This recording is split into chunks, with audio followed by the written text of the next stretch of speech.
Me, 26. Working at a logistics company. Decent pay. Boring job. Share office floor with HR and marketing departments. HR is basically all women. Marketing is half and half. I keep to myself mostly. Eat lunch alone, read articles.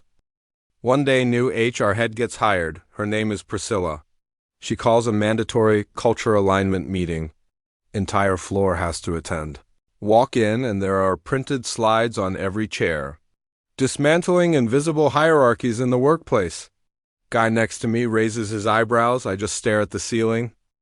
Priscilla starts talking about emotional labor. Says women carry invisible burdens men never notice. Says men dominate conversations without realizing it. A few women are nodding very hard. She asks the room to share experiences. Dead silence from the men. One marketing guy named Derek says he tries to listen more. She says that is a start, but not enough. I say nothing. Just write emotional labor in my notebook and draw a small box around it. Meeting ends. Derek pulls me aside.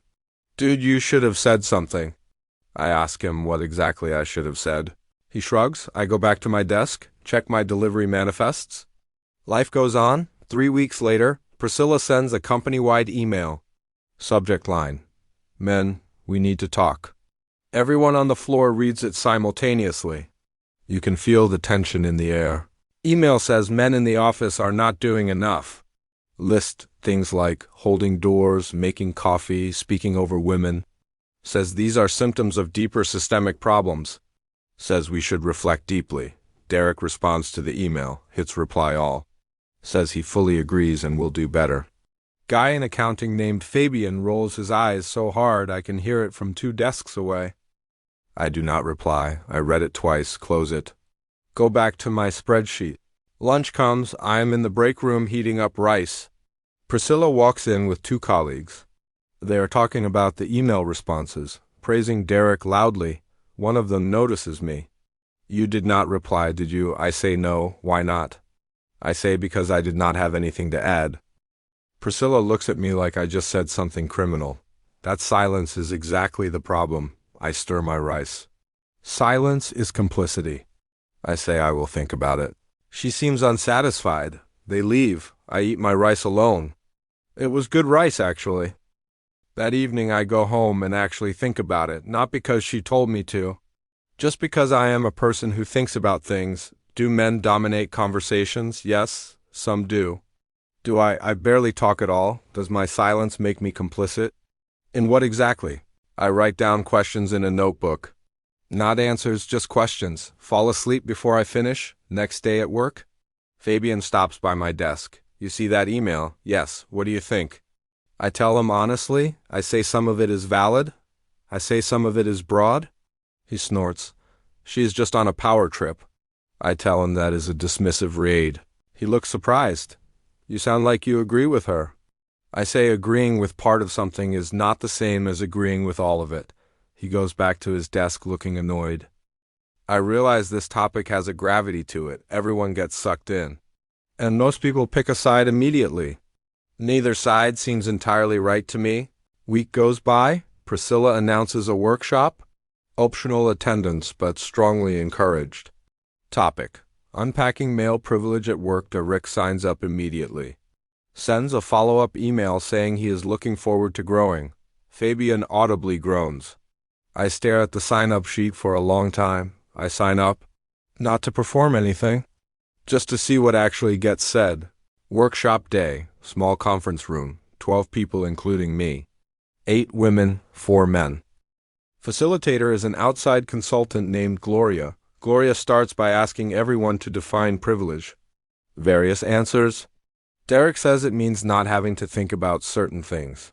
One woman says it means doors open for you that you did not unlock.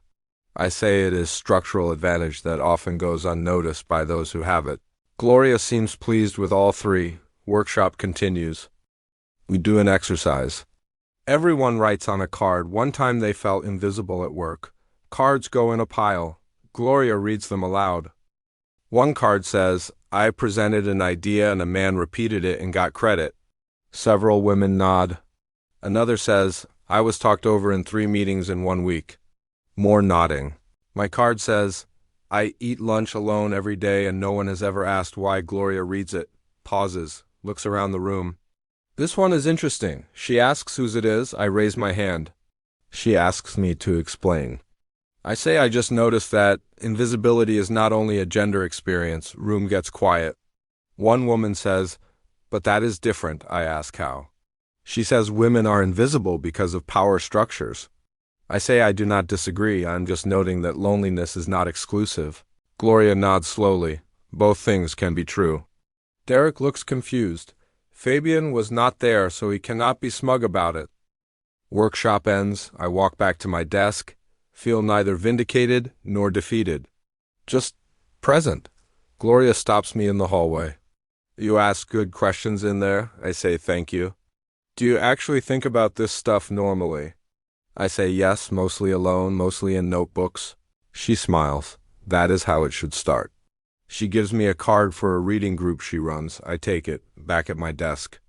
Priscilla comes over. Her energy is different, less prosecutorial. I heard you engaged genuinely in the workshop. I say I tried. I may have been too broad in that email. One say some parts resonated more than others. She nods. Which parts? I tell her the part about credit stealing felt very real. I have seen it happen. She seems surprised I said that. And the other parts?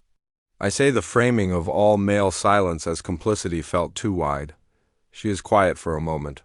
Maybe that feels significant, not a victory. Just a crack in a wall. Weeks pass. Office culture shifts a little. Meetings have a new norm where ideas are attributed to who said them first. Small thing, real thing. Derek is still performing allyship loudly. Every meeting he says, great point, especially from the women here. The women look tired of it, honestly. One of them told me privately it feels condescending. I ask her what she would prefer. She says just listen and respond to the idea itself. Treat it like it came from a human. I say that seems right. She laughs a little. You are weirdly normal about this. I say I just have a lot of quiet time to think. Fabian eventually corners me again. You went to that workshop, yes, and... I tell him it was more nuanced than I expected. Did she convince you men are the problem? I say that is not what happened. I say I heard things that were true and things that were oversimplified. He looks frustrated. So you are on the fence. I say I am just not interested in picking a team. He says that is a coward position. I say I think it is the only honest one. He walks away. I do not feel good or bad about that. Just accurate. Month later, Priscilla runs another session. This one is called What Men Lose Too. I read the description twice. It is about how rigid masculinity norms also harm men. Fabian does not sign up. Derek signs up and posts about it on the internal chat. I sign up quietly. Workshop is different in tone. Gloria facilitates again. She talks about men not being allowed to show weakness. About boys being taught to suppress emotion. About how that creates the very behavior that harms others. One guy named Roshan starts crying a little, not dramatically, just quietly. Nobody makes it weird. Gloria says something I write down. The same system that tells women they are less also tells men they must be more. Both are lies. And both do damage. I sit with that for the rest of the day. After the session, Priscilla finds me again. She seems to make a habit of this. You keep showing up, I say. The questions interest me. You know, most men either avoid all of this or perform their way through it. I say I noticed. Why do you not do either? I say because neither seems honest. She looks at me for a moment. You would have driven me insane in college. I ask why. Because you would not just agree with us. I say agreeing without thinking is not support. She laughs. Actual laugh, not a polite one. Maybe not. Something shifts after that, not romantically, to be clear. Just two people who were briefly adversarial becoming something closer to colleagues. I start eating lunch in the break room sometimes. Not because anyone asked me to. Just because the questions got louder when I was alone and quieter when I talked to people. Derek corners me one afternoon. I feel like you get more credit for doing less. I ask what he means. You barely speak up in sessions, but Priscilla respects you more than me. I think about how to say this carefully. You are performing, he blinks. What? I say when you agree loudly before you have thought about it. It reads as performance, not understanding, but I do agree with it. I say then slow down and show the actual thinking. People can tell the difference. He is quiet, then. That is kind of brutal, I say, he asked. He starts attending differently after that. Less announcements, more questions. The women in the room seem more at ease with him. I do not say anything about it. Fabian eventually asks me directly, do you think women have it worse than men? I say in most professional environments, statistically, yes, but not always. I say not in every single individual interaction, no. So it is complicated. Yes. Then why do they act like it is simple?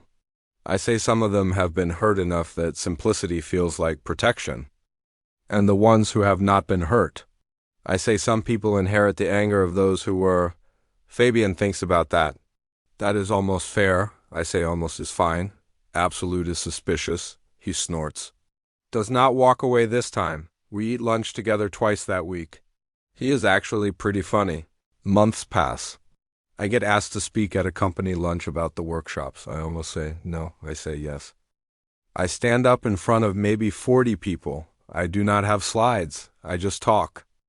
I say I came into this skeptical of the framing.